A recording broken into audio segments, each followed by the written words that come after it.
Welcome to Sharmistha and books.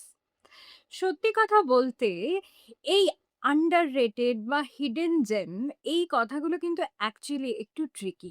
কারণ যেটা আমার কাছে হিডেন জেম সেটা তো তোমার কাছে খুব একটা কমন নামও হতে পারে। তাই এই রকম বইগুলো নিয়ে কথা বলার আগে আমি তোমাদের এটা জানিয়ে দিতে চাই যে আমার মতে এই বইগুলো আন্ডাররেটেড এবং হিডেন জেম। কারণ এগুলো নিয়ে আমি চাই আরো অনেক কথা হোক এবং এই বইগুলোর মধ্যে দিয়ে পাঠকরা অনেক নতুন কিছু জানতে পারবেন, অনেক নতুন অভিজ্ঞতার সম্মুখীন হতে পারবেন। আর সেই কারণেই আজকের ভিডিওতে যে ১০ টা বই আমি রেখেছি তাদেরকে আমি বলছি হিডেন জেম। আজকের এই ভিডিওটাতে থাকছে নন ফিকশন, আজকের এই ভিডিওটাতে থাকছে নন ফিকশন, ফিকশন, উপন্যাস, কবিতা, গল্প সংকলন সব রকমেরই বই এবং এখানে আমি কন্টেম্পোরারি লেখকদের পাশাপাশি ক্লাসিক লেখকদেরও রেখেছি। তাই এই ভিডিওটা কিন্তু একটা এমন ভিডিও যেখানে আমি সব ধরনের বইকেই মেনশন করার চেষ্টা করেছি এবং যে বইগুলো ভীষণই ইন্টারেস্টিং, ভীষণই আ মূল ধারার থেকে আলাদা বা এমন বই যেগুলো আমরা ভুলে গেছি আমাদের সাহিত্যে রয়েছে, এই সমস্ত ধরনের বই কিন্তু আজকের রেকমেন্ডেশন লিস্টে তোমরা পাবে। তাহলে আর আমি তোমাদের সময় কেন নষ্ট করব? চলো দেখে নিই কি বই রয়েছে আজকের রেকমেন্ডেশন লিস্টে। ভিডিও শুরু করব একটা খুব ইন্টারেস্টিং নন ফিকশন বই দিয়ে। শম্ভু মিত্রের লেখা 'কাকে বলে নাট্যকলা'। এটা একটা প্রবন্ধের বই এবং এটা আমি নিয়েছিলাম আনন্দ থেকে এবং বইটা খুবই রেয়ার বই হয়ে গেছে এখন, ছাপাও খুব কম হয়। কিন্তু এই বইটা আমি এতটা উপভোগ করেছি কারণ এত সহজভাবে নাট্য জগতের অভিনয় সম্পর্কে শম্ভু মিত্র আমাদেরকে বলেছেন এবং এমনভাবে তিনি সেই নাটকের অভিনয় কেমন হয় বা নাটকের অভিনেতাকে কেমন হতে হয় বা একটা মঞ্চে যখন আমরা কোনো নাটককে দেখতে পাই তার নেপথ্যে কি ঘটে চলে, এই সমস্ত কিছুই খুব সুন্দরভাবে সাধারণ মানুষ যাতে বুঝতে পারে সেভাবেই লিখেছেন এবং বিশেষ করে যারা অভিনয় করবে ভাবছো বা যারা অভিনয় নিয়ে ইন্টারেস্টেড তাদেরও তো এটা পড়া একেবারেই দরকার। কারণ এটার মধ্যে অভিনেতাদের জন্য খুবই ইম্পোর্টেন্ট কিছু টিপস আছে এবং লেখক হিসেবেও শম্ভু মিত্রের এই লেখাটা পড়লেই বোঝা যায় যে তিনি কত সুন্দরভাবে মানে তার যে চিন্তা ভাবনা সেটাকে আমাদের কাছে এক্সপ্রেস করতে পারতেন। তো এই বইটা আমি ১ম এ রেকমেন্ড করতে চাই। ভীষণ আনকমন একটা বই। আমি খুব কম মানুষকে কথা বলতে শুনি এটা নিয়ে এবং এটা নিয়ে আমি অনেকদিন আগে একটা ডিটেইল রিভিউ করেছিলাম। তো সেটারও লিংক আমি কোথাও দিয়ে দেব হাইপার লিংক করে এখানে বা এখানে। প্লিজ দেখো, সেটা অনেকদিন আগের একটা রিভিউ। চ্যানেল তখন সবে আমি শুরু করেছি। তো তখন আমি বইটা নিয়ে অনেক ডিটেইলস এ কথা বলেছি। আর সবচেয়ে মজার বিষয় হলো এই বইটা কিন্তু ১ম এ লেখাই হয়নি। মানে এই বইটাতে যা বক্তব্য রয়েছে সেটা তিনি কলকাতা বিশ্ববিদ্যালয়ের একটা অনুষ্ঠানে ভাষণ রূপে বলেছিলেন। তার বলা কথাকেই এই বইটার মধ্যে সাজিয়ে লেখা রয়েছে। তাই এটা কিন্তু একদমই কথোপকথনের ছলেই ছাত্রছাত্রীদের সাথে আলোচনার মতো করেই সেই ভঙ্গিতেই বলা। তাই ভীষণই একটা accessible বই। যারা ভাবো যে প্রবন্ধের বই বা নন ফিকশন বই মানে ভীষণ ড্রাই হবে, ইন্টারেস্টিং লাগবে না, পড়তে ভালো লাগবে না, তাদের ধারণা কিন্তু একেবারেই ভুল প্রমাণ করে দেবে। বাঙালির সঙ্গে কবিতার একটা খুব গভীর সম্পর্ক আছে। আমরা প্রেমে পড়লে কবিতা লিখি, আমরা দুঃখে কবিতা লিখি, আমরা আনন্দে কবিতা লিখি। কিন্তু যখন কবিতা পড়ার ব্যাপারটা চলে আসে তখনই সেটা বেশিরভাগ ক্ষেত্রেই সীমাবদ্ধ থাকে যারা সাহিত্যের স্টুডেন্ট তাদের জন্যই। কারণ আমরা মনে করি যে কবিতা আমরা বুঝতে পারব না। কিন্তু কবিতা ১ম এই বোঝার জন্য তৈরি হয়নি।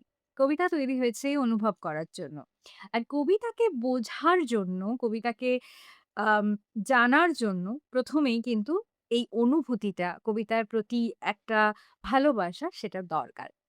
যখন তুমি কবিতাকে ভালোবাসবে তখন দেখবে কবিতাও নিজের যে মানেটা, নিজের অর্থটা মেলে ধরবে তোমার সামনে। সবসময় সেই ভিশন মানে তোমার পাঠক হিসেবে ভিশন আর কবির ভিশন কিন্তু নাও মিলতে পারে। কিন্তু তার মানে এটা নয় যে তুমি কবিতাটা একেবারেই বোঝোনি। প্রত্যেকে যেকোনো আর্টকে যেভাবে ইন্টারপ্রেট করে, যেভাবে সে বোঝে সেটাই কিন্তু তার উপলব্ধি এবং সেখানেই আর্টটার সার্থকতা যে একটা শিল্পের অনেকগুলো মাত্রা হয়, অনেক আঙ্গিকে তাকে কিন্তু আমরা দেখতে পারি। তাই যারা এখনো ভাবছো যে কবিতা তোমার জন্য নয়, তাদেরকে আমি একটা বই রেকমেন্ড করব। সেটা হচ্ছে 'কবিতার তুলো ওড়ে'। শক্তি চট্টোপাধ্যায়ের লেখা কবিতা। ভীষণ শাইন করছে লাইটে। এই যে এইটা হলো প্রচ্ছদ, যেটা আমার জামার সাথেও আজকে ম্যাচ করছে। এই ছোট্ট কাব্য সংকলন বা কাব্যগ্রন্থটা এটা বেরিয়েছে দেশ থেকে এবং এই বইটার মধ্যে আমার খুব প্রিয় কিছু কবিতা আছে যেটা আমি মনে করি যে ভীষণই অ্যাক্সেসিবল, যারা কবিতা নিয়মিত পড়ে না বা যারা সিরিয়াস কবিতার পাঠক নয় কিন্তু কবিতা পড়তে চায়, কবিতা সম্পর্কে আগ্রহী, তাদের জন্য কিন্তু এই বইটা খুবই, খুবই একটা আইডিয়াল বই। আর ব্যক্তিগতভাবে শক্তি চট্টোপাধ্যায় আমার খুব প্রিয় কবি। তাই আমি তো চাইবই যে, যে বন্ধুরা দেখো আমার চ্যানেল নিয়মিত তারাও তার লেখা কবিতা আরো পড়ো। একটা নন ফিকশন, একটা কবিতার বই। এরপরে রয়েছে একটা খুব মজাদার গল্প সংকলন। কি ভাবছো শুধু সিরিয়াস বই নিয়ে কথা বলবো আমি এখানে? একদমই না। আমি সবসময় গম্ভীর থাকতে পছন্দ করি না বা সবসময় সিরিয়াস পাঠক হিসেবে আমি নিজেকে এস্টাবলিশ করতে চাই না। সব রকমের বই আমি মিলিয়ে মিশিয়ে পড়তে চাই এবং তার মধ্যে আমার অন্যতম প্রিয় একটা জনরা হলো কমেডি। আর কমেডির মধ্যে ক্লাসিক একজন রাইটারের কথা বলব, যাকে ছাড়া বাংলার সাহিত্যের কমেডিটাই একদম মানে ইনকমপ্লিট থেকে যায় এবং তিনি হলেন নারায়ণ গঙ্গোপাধ্যায়। আর আজকে রিকমেন্ডেশন এ আমি তোমাদের রেকমেন্ড করছি 'দুর্লভ হাসির গল্পের সংগ্রহ'। এইটা নারায়ণ গঙ্গোপাধ্যায়ের লেখা কয়েকটা খুবই আনকমন গল্পের একটা কালেকশন এবং এই কালেকশনটা বেরিয়েছে লালমাটি থেকে। বইটার প্রচ্ছদটা আমার ভীষণই প্রিয় এবং লালমাটির রিসেন্ট কাজগুলো আমার সত্যিই খুব ভালো লাগছে এবং বইটার যে এই একটা সুন্দর ম্যাট ফিনিশ সেটাও আমাকে খুবই আম একটা কি বলবো পাঠক হিসেবে খুবই স্যাটিসফ্যাকশন দেয় যখন এত সুন্দর একটা বাইন্ডিং এবং এত সুন্দর একটা উপস্থাপনা হয় কোনো বইয়ের।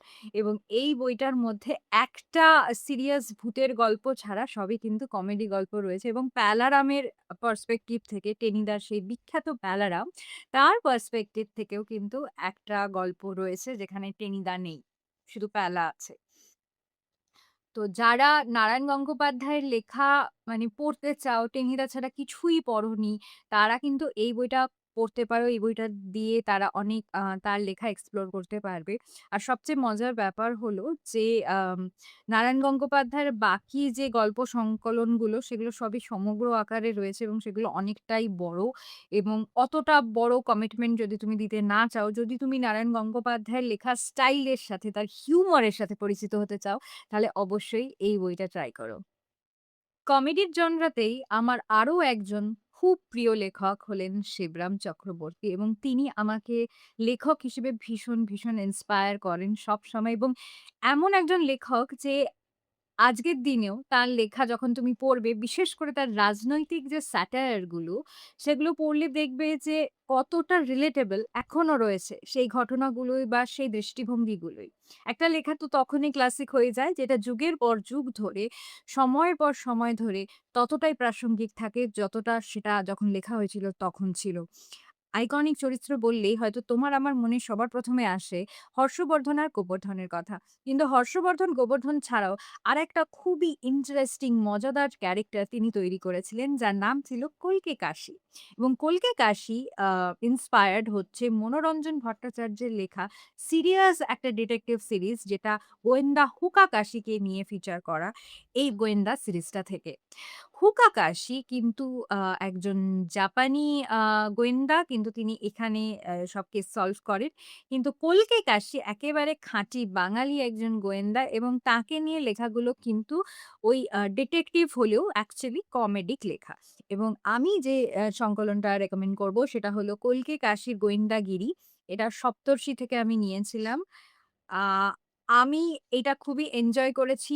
এর পেছনে আরো একটা কারণ হলো যে যেরকম লেখা পড়তে আমি অভ্যস্ত শিবরাম চক্রবর্তীর লেখা, তার থেকে এই বইটা কিন্তু অনেকটাই আলাদা। আলাদা কেন? কারণ যখন আমি হর্ষবর্ধন, গোবর্ধন পড়ছি তখন আমার মনে হয়েছে যে সেগুলো অনেকটাই কিশোর যে পাঠক তাদের কথা মাথায় রেখে লেখা। কিন্তু এই বইটার মধ্যে সোশ্যাল স্যাটায়ার টা সমাজের উপর যে কমেন্টারিটা সেটা অনেক বেশি প্রকট এবং অনেকটা বেশি আমি বলব ডার্ক হিউমর রয়েছে এটার মধ্যে যেটা কিন্তু শিবরাম চক্রবর্তীর অন্য চরিত্রগুলোকে নিয়ে লেখাগুলোর মধ্যে পাওয়া যায় না। তাই এটা একেবারেই ইউনিক একটা এক্সপেরিয়েন্স আমার জন্য। আর আমি খুবই এনজয় করেছি। আমি যদিও হুকাকাশি পড়িনি। আমার ইচ্ছা আছে হুকাকাশির লেখাও পড়ার, মানে হুকাকাশিকে নিয়ে লেখাগুলো পড়ার, এবং তাহলে আমি বুঝতে পারবো যে কতটা সিমিলারিটিস রয়েছে। কিন্তু এর মধ্যে একটা কাহিনী এমনও রয়েছে যেটা হর্ষবর্ধন গোবর্ধন ভার্সেস গোয়েন্দা কল্কে কাশি। সেটা কিন্তু মানে একেবারে খুবই এক্সপেরিমেন্টাল স্টাইলেও লেখা আমি বলব। আমাকে ওই লেখাটা অদ্ভুতভাবে মনে করিয়ে দিয়েছে মরিয়ার্টি আর শার্লকের যে ফেস অফ টা সেটা। মানে অদ্ভুত একটা থিমেটিক রেজেম্বলেন্স আমি পেয়েছি যখন আমি পড়ছিলাম গল্পটা। আমরা যারা বই পড়তে ভালোবাসি, তারা কিন্তু বই নিয়ে পড়তেও ভীষণ ভালোবাসি।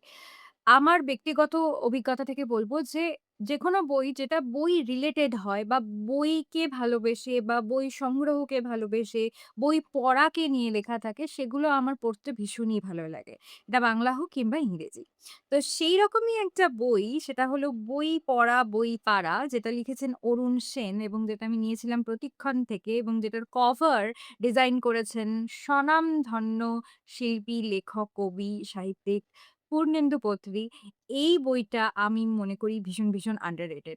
কারণ এই বইটা এতটা মিষ্টি একটা বই, এবং এই বইটা বই পড়ার অভ্যেস, কি ধরনের পাঠক হয়, বই পাড়াতে কি ধরনের পাঠককে দেখা যায়, কি ধরনের বই বিক্রেতাকে দেখা যায়, বই মেলাতে কি ধরনের পাঠককে দেখা যায়, এই সব অ্যাসপেক্ট গুলো নিয়েই আলোচনা করে। এবং এত সুন্দর ছোট প্রবন্ধ যে খুব তাড়াতাড়ি বইটা শেষ হয়ে যায়।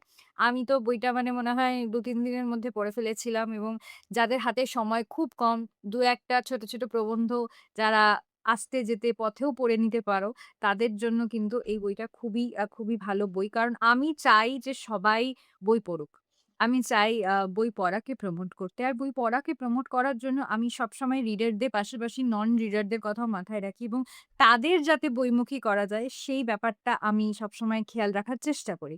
তো তাদেরকেও আমি বলব, যদি তোমরা এখন এই ভিডিওটা দেখে থাকো, কংগ্রাচুলেশনস, তোমরা একটা খুবই ইন্টারেস্টিং বইয়ের কথা শুনছো। সেটা হচ্ছে বই পড়া, বই পাড়া।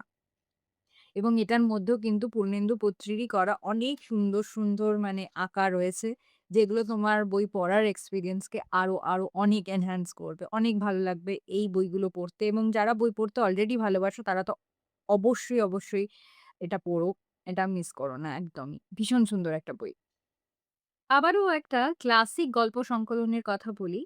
প্রভাত কুমার মুখোপাধ্যায়ের শ্রেষ্ঠ গল্প, এটা আমি নিয়েছি বাণী শিল্প থেকে। এটারও কভারটা আমার খুবই প্রিয়, এবং এই কালেকশনটা আমার রিসেন্টলি পড়া ক্লাসিক গল্প সংকলনের মধ্যে অন্যতম প্রিয় একটা কালেকশন। কারণ প্রকাশক এবং সম্পাদক এই বইটার কাজ খুব ভালো করেছেন। যে ধরনের গল্পগুলো এই বইটার মধ্যে রাখা হয়েছে, সেই ধরনের গল্পগুলো কিন্তু সত্যি প্রভাত কুমার মুখোপাধ্যায়কে লেখক হিসেবে আমাদের কাছে মানে চিনিয়ে দিতে পারবে। এবং খুব মজাদার কিছু গল্প আছে। আমি যখন ভেবেছিলাম যে প্রভাত কুমার মুখোপাধ্যায়ের লেখা পড়ব, যেরকম 'দেবী' একটা এমন লেখা, আমি তার অন্যান্য লেখার সাথে পরিচিত হওয়ার আগে শুধু ওই গল্পটাই পড়েছিলাম, এবং 'দেবী' পড়ে আমার মনে হচ্ছিল তিনি অত্যন্ত সিরিয়াস একজন লেখক, এবং এমন একজন লেখক যার হয়তো এই ধরনেরই লেখা আমি পাবো। কিন্তু আমার ধারণাটাকে একেবারে তিনি ভুল প্রমাণ করে দিয়েছেন। কারণ এখানে কিছু এত মজাদার গল্প আছে, আমি সত্যি ভীষণ এনজয় করেছি। আর এমন কিছু হিউমারাস ঘটনা ঘটে যেটা মানে ডার্ক হিউমার হিসেবে লেখা হলেও সেটার সামাজিক দিক থেকে কিন্তু অনেকটা বড় তাৎপর্য রয়েছে। কিন্তু সেই লেখাটাকে এমন মানে হাস্যরসের দ্বারা তিনি লিখেছেন যে গল্পটা পড়তে খুব মজা লাগবে। কিন্তু তোমাকে গল্পগুলো ভাবাবেও। তো এই ধরনের জনরা আমার নিজের ভীষণ ভালো লাগে, যেরকমভাবে প্রেমেন্দ্র মিত্রের লেখাগুলো আমরা পাই। তাই আমার হিডেন জেমের লিস্টে এই বইটা অবশ্যই থাকবে। দেখতেই পাচ্ছ আজকের লিস্টের প্রত্যেকটা বই একে অন্যের থেকে একদমই আলাদা। কারণ এই লিস্টটা সবচেয়ে ভালো তাদের লাগবে যারা সব রকমের বই পড়তে ভালোবাসো। যেরকম আমি খুব এক্সপেরিমেন্টাল একজন রিডার। আমি কোনো একটা জনরাতে ফিক্সড পড়তে পারি না। একটা বই এক ধরনের পড়ার পরই আমি মনে করি যে অন্যরকম কি পড়া যায় এবং অন্যরকম কি ভালো পড়া যায়, এবং আমাদের কাছে সময় সত্যি খুবই কমে গেছে। আমরা এমন একটা দৌড়াদৌড়ির জীবনে বাঁচছি যে সেখানে ভালো বই পড়াটা খুবই দরকার। কারণ যতটুকু সময় আমরা বই পড়ার জন্য পাবো সেই সময়টা খুবই মূল্যবান। আর সেই কারণেই তোমার নিজের মুডের সাথে বা তুমি কি ধরনের বই ভালোবাসো, সেই কথাগুলো মাথায় রেখেই কিন্তু আমি সব ধরনের বই এখানে রেখেছি। যেমন আমাদের নেক্সট বইটা। যারা কর্পোরেট জীবনে হাঁসফাঁস করছো এবং যারা কর্পোরেট জীবনের একটা জাঁতাকলে পড়ে আছো এবং আজকের সমাজ যেটা প্রচন্ড প্রযুক্তি নির্ভর এবং সেখানে আমাদেরকে ভাবার সময় দেওয়া হয় না এবং যান্ত্রিকতা এবং মানবিকতা এই দুটোর মধ্যে ক্রমাগত টানাপোড়েন চলছে। সেই জায়গায় দাঁড়িয়ে এমন একজন লেখক আছেন যিনি আমাদের এই জীবনযাপনটাকে পুরো তুলে ধরেন তার লেখার মধ্যে দিয়ে এবং এই যে আমাদের মধ্যেকার যে দ্বন্দ্বটা, এই দ্বন্দ্বটাকে খুব সুন্দরভাবে তার ব্যঞ্জনাধর্মী কাহিনীগুলোর মধ্যে ফুটিয়ে তোলেন। অম্লান কুসুম চক্রবর্তী নতুন একজন লেখক খুব ভালো লেখেন এবং তার একটা নিজস্ব ঘরানার লেখা রয়েছে যেখানে তিনি এই প্রযুক্তি আমাদের এখনকার যে চাকরি জীবন, এখনকার যে লাইফস্টাইল সেইগুলোকে প্রেক্ষাপটে রেখে লেখেন। আমি তার লেখা একটা সংকলন তোমাদের রেকমেন্ড করব। এটাও খুবই ছোট একটা বই কিন্তু ভীষণ আ পাওয়ারফুল কিছু গল্প আছে এবং যারা নতুন লেখকদের লেখা পড়তে চাও তারা তো অবশ্যই পড়ো। 'আদম ইভ আর্কিমিডিস' এই বইটা হচ্ছে দ্য ক্যাফে টেবল-এর একটা গল্প সংকলন। অম্লান কুসুম চক্রবর্তীর লেখা কিছু গল্প এখানে রয়েছে এবং খুবই ইউনিক একটা কালেকশন। ভীষণ ইউনিক একটা কালেকশন। বইটার নামটাও ভীষণ ইউনিক এবং আমাদের আজকের দিনে যারা হোয়াইট কলার, যারা ব্লু কলার, যারা রাস্তায় নেমে কাজ করছেন এবং আজকের দিনে শ্রমজীবী মানুষদের যে প্রফেশন গুলো বদলে গেছে কিন্তু শ্রমজীবী মানুষদের উপর শোষণটার যে ইতিহাস সেইটাই কিন্তু এখনো চলে আসছে কিন্তু সেটার হয়তো রূপ বদলে গেছে। সেটা এখন একটা খুব স্ট্রিক্ট কর্পোরেট কালচার এর মধ্যে চলে এসছে। সেখানে মানুষ ২৪ ঘন্টাই খেটে চলেছে এবং তার পরিবর্তে সে ন্যূনতম বেতনটাও পাচ্ছে না এবং রেটিং আর কুইক ডেলিভারির যুগে আমরা বাস করি। তো সেই যে জীবনটা, সেই জীবনটাকে নিয়ে যদি আমরা আরো একবার ভাবতে চাই, সেই জীবনটার মধ্যে আবার আমাদের নিজেদের মনুষ্যত্বকে খুঁজে বেড়াতে চাই, তাহলে এই বইটা পড়া দরকার। শহর জীবন থেকে এবার চলো একটু চলে যাই সুন্দরবনে। খুব বেশি দিন হলো সুন্দরবনের যে মিথ বা সুন্দরবনের যে কালচার সেটা নিয়ে ভাবিনি। কিন্তু আমারও ভীষণই জানার যে গণ্ডীটা সীমিত এবং এখনো আমার কাছে প্রচুর জিনিসই অজানা রয়েছে এবং এতটা কাছে আমরা থাকি, বাংলারই একটা অংশ। কিন্তু সেখানকার মানুষদের জীবনযাপন, সেখানকার মানুষদের জীবিকা এবং তাদের পুজো-পার্বণ, তাদের সবকিছুই কিন্তু আমাদের থেকে অনেকটাই ইউনিক, অনেকটাই আলাদা এবং তাদের বোঝার জন্য, তাদের কষ্ট, তাদের struggle টা জানার জন্য সেই ইতিহাসটা জানাটা খুব দরকার। কিন্তু আ দুর্ভাগ্যবশত আমরা সেই সুযোগটা পাই না বা আমরা সেই সুযোগটা পেয়েও ইগনোর করি। তো এইজন্য আমি নিজে খুঁজে, খুঁজে সুন্দরবনকে নিয়ে লেখা গল্প, মিথ এগুলো এক্সপ্লোর করছি গত ২ বছর ধরে। আর সেই সূত্রেই আমি একটা খুব সুন্দর বই পেয়েছিলাম যেটা আমি সত্যি খুব উপভোগ করেছি।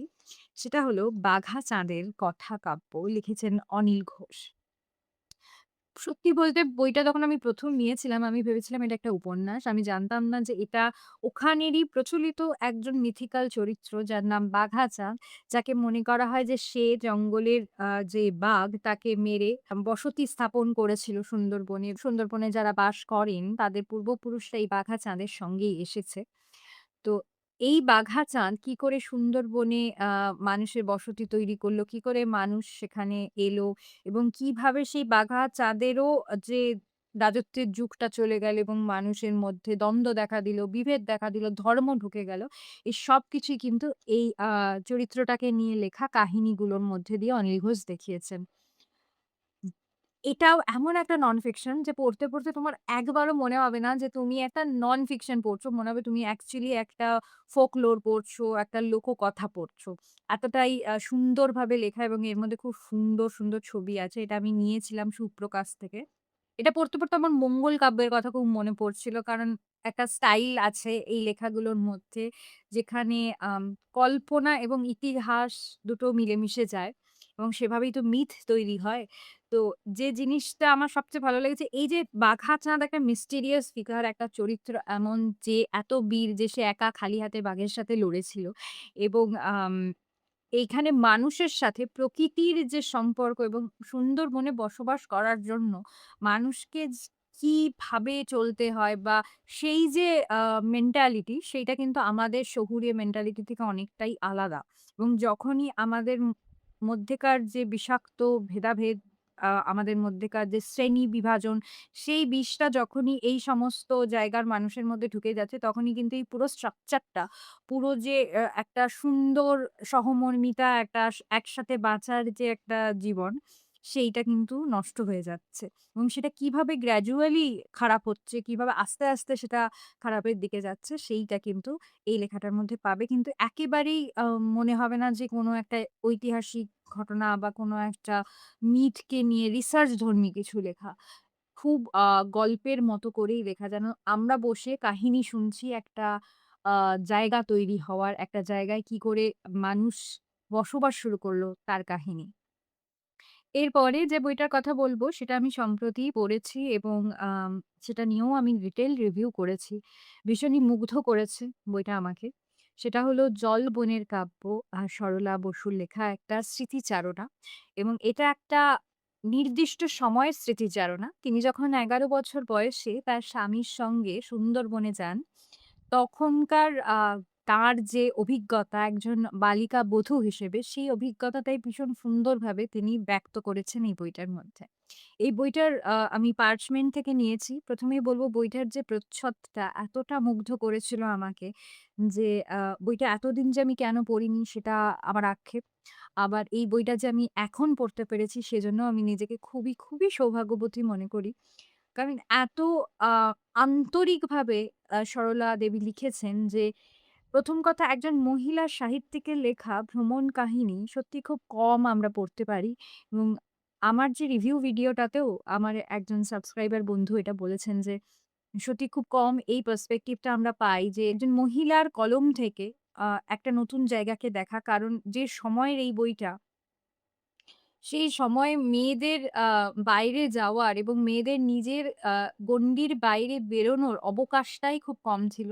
তাই তাদের পক্ষে অভিজ্ঞতা সঞ্চয় করার স্কোপ একদমই ছিল না। তো সেইখানে দাঁড়িয়ে সরলা দেবী একটা সুযোগ পেয়েছিলেন তার দাম্পত্য জীবনের জন্যই যে তার চেনা পরিচিত গ্রাম্য জীবনের বাইরে গিয়ে তিনি একটা নতুন উম জগতে নতুন মানুষদের সঙ্গে মিলেমিশে যেতে পেরেছিলেন। কিন্তু সেই মিলেমিশে যাওয়ার মধ্যেও একটা ব্যবধান ছিল, একটা ক্লাস ব্যারিয়ার্স ছিল। তো সেই যে দূরত্বটা কিভাবে একটা বালিকা তার ভালোবাসা, তার আন্তরিকতা, তার বন্ধুত্ব দিয়ে বারংবার ঘোচানোর চেষ্টা করে, সেইটা এই বইটার মধ্যে পাবে। এবং আমার সবচেয়ে যেটা সুন্দর লেগেছে যে প্রকৃতির এত অপূর্ব বর্ণনা আছে, যেটা এমনভাবে তিনি লিখেছেন, তোমার চোখের সামনে সেই ঘটনাগুলো তুমি দেখতে পাবে, সেই জায়গাটায় তুমি চলে যাবে, সেই প্রেক্ষাপটটা এত সুন্দরভাবে যেটাকে আমরা ইংরেজিতে সেটিং বলি। এই যে সেটিংটা তৈরি করতে পারা দেখেই বোঝা যায় যে কতটা দক্ষ পটু একজন লেখিকা ছিলেন এবং সমাজের জন্য সংসারের যাতাকলে যদি এত তাড়াতাড়ি তাকে না পড়তে হতো তাহলে হয়তো তার থেকে আরো অনেক কিছু আমরা লেখা পেতাম। খুবই কম লেখা পেয়েছি। আমরা বঞ্চিত হয়েছি প্রচুর মহিলা এরকম লেখকদের থেকে যাদের সাহিত্যকে অনেক কিছু দেওয়ার ছিল। তাই যেটুকু আছে কুড়িয়ে বাড়িয়ে নিয়ে আ আগলে রাখতে চাই। সেই আগলে রাখার ধনগুলোর মধ্যে এটা আরেকটা সংযোজন নতুন আমার। আর সরলা দেবী কিন্তু বিভূতিভূষণ বন্দ্যোপাধ্যায়েরও গুণমুগ্ধ ভক্ত ছিলেন। সেইটা তার লেখা স্টাইলের মধ্যে তোমরা দেখতে পাবে। প্রত্যেকটা চ্যাপ্টার শেষ হয় তার স্বামী একটা অফিস থেকে আরেকটা অফিসে ট্রান্সফার হন সেই সময় কালটার মধ্যে। তো বিভিন্ন জায়গায় সুন্দরবনের বিভিন্ন অঞ্চলে বিভিন্ন নদীর ধারে তিনি জীবন কাটিয়েছেন। বলা যায় একটা যাযাবরের মতো জীবন তাকে কাটাতে হয়েছিল ওই সময়কালটায়। এবং সেইখানে তার যাপনের কাহিনী এখানে গ্রন্থিত রয়েছে। সবসময় তিনি নিজেকে একজন নেপথ্য শিল্পীর মতো রেখে সুন্দরবনকে মেলে ধরেছেন আমাদের কাছে। যেটা তার চোখ দিয়ে আমাদের সুন্দরবনকে নতুন করে দেখার একটা সুযোগ করিয়ে দেয়। স্মৃতিকথার মধ্যে আরো একটা আন্ডাররেটেড স্মৃতিকথা আমার মতে হলো লীলা মজুমদারের 'আর কোনখানে', যেটা 'পাকদণ্ডী' বইটা যে সময় থেকে শুরু হচ্ছে তার আগের সময়কালটাকে নিয়ে লেখা। অর্থাৎ লীলা মজুমদারের শৈশব থেকে তার বিয়ের আগে পর্যন্ত সময়কালে স্মৃতিচারণা রয়েছে 'আর কোনখানে'। 'আর কোনখানে' আমি নিয়েছিলাম মিত্র ঘোষ থেকে। এটাও আমার গত বছরে পড়া সবচেয়ে প্রিয় বইগুলোর মধ্যে একটা বলা যায় সবথেকে প্রিয় বই এইটাই আমার।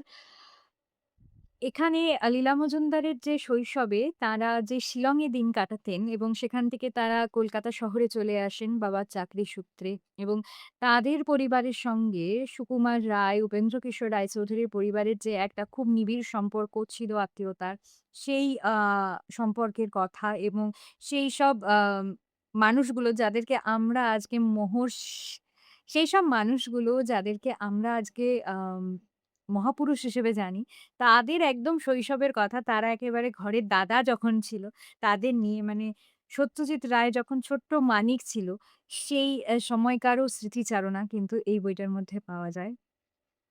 এটাও খুব আন্তরিক নিবিড় একটা স্মৃতিচারণা যেখানে তার সমস্ত অনুভূতি, তার মন খারাপ, তার ভালো লাগা, তার যা পর্যবেক্ষণ সবকিছু ধরা পড়ে এবং একজন মেয়ে হিসেবে কিভাবে তাকে অনেক সময়ই তার চেহারা নিয়ে, তার বহিরঙ্গের রূপ নিয়ে অনেক কিছু শুনতে হয়েছে সেটাও আমরা দেখতে পাই। কিন্তু নারীর এই স্মৃতিকথা তিনি উৎসর্গ করেছিলেন তার প্রিয় ভাই জ্যোতিকে, যে অকালেই মারা যায়, যাকে তিনি অকালেই হারান।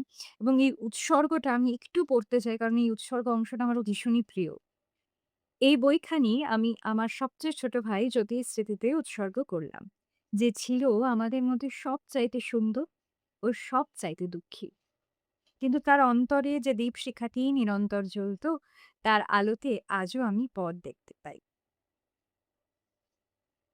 আর তার কথাতেই বলব যে কোথাও গিয়ে তিনি কিন্তু খুব সাহিত্যিক ভাষা ব্যবহার করে কাল্পনিক ঘটনা লিখে গল্পের মতো করে ব্যাপারটাকে অতিরঞ্জিত করতে চাননি। বরঞ্চ তিনি যে সহজভাবে জীবনটাকে দেখেছিলেন সেই শৈশবের মতো করেই তিনি আমাদের কাছে উপস্থাপন করেছেন। যারা নন ফিকশন বই পড়া শুরু করবে ভাবছো, যারা স্মৃতিকথা পড়বে শুরু করবে ভাবছো, তারা কিন্তু এই বইটা অবশ্যই পড়ো। এটা পড়া একটা অন্যই অভিজ্ঞতা হবে তোমাদের। আজকের ভিডিওর শেষ যে বইটা আমি রেখেছি, হয়তো বাংলা সাহিত্যের হিডেন জেম এর মধ্যে এই বইটা আমি রাখতামই। কারণ এই মানুষটিকে নিয়ে আমি আমার চ্যানেলে তো অনেকবার কথা বলেছি এবং একজন সুলেখক হিসেবে, একজন ভালো মানুষ হিসেবে এই মানুষটাকে আমি ভীষণ, ভীষণ ঈর্ষা করি। এই কথাটাও আমি বলেছি বহুবার চ্যানেলে। কিন্তু আজ যে পরিপ্রেক্ষিতে বা যে কারণে তার নাম আমাকে নিতে হচ্ছে, আ সেইটা খুবই দুর্ভাগ্যজনক এবং কখনো ভাবিনি দুঃস্বপ্নেও যে যখন আমি তার বই নিয়ে কথা বলব, সেই মানুষটা আমাদের মধ্যে থাকবেন না। লেখা পত্তর রাহুল অরুণোদয় বন্দ্যোপাধ্যায়ের লেখা, বেরিয়েছে সপ্তর্ষি প্রকাশন থেকে।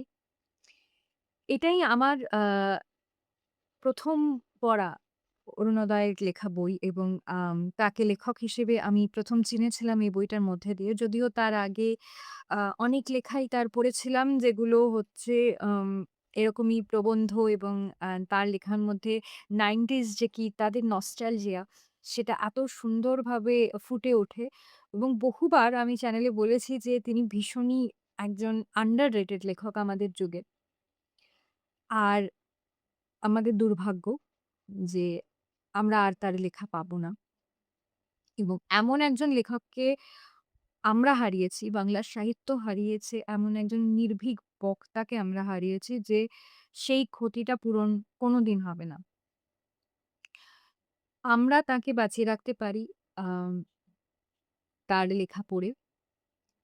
তিনি যে আদর্শে বিশ্বাসী ছিলেন, তিনি যে সততার পথে বিশ্বাসী ছিলেন এবং বাংলা সাহিত্য, বাংলার শিল্প সবকিছু সম্বন্ধে তার যে গভীর ভালোবাসা ছিল, যে কাজটাই তিনি করতেন অত্যন্ত আন্তরিকভাবে করতেন, সেই মানুষটাকে সম্মান জানানোর জন্য আমরা তার আদর্শকে সম্মান জানাতে পারি। তার লেখাকে আমরা আরো অনেক বেশি করে পড়তে পারি।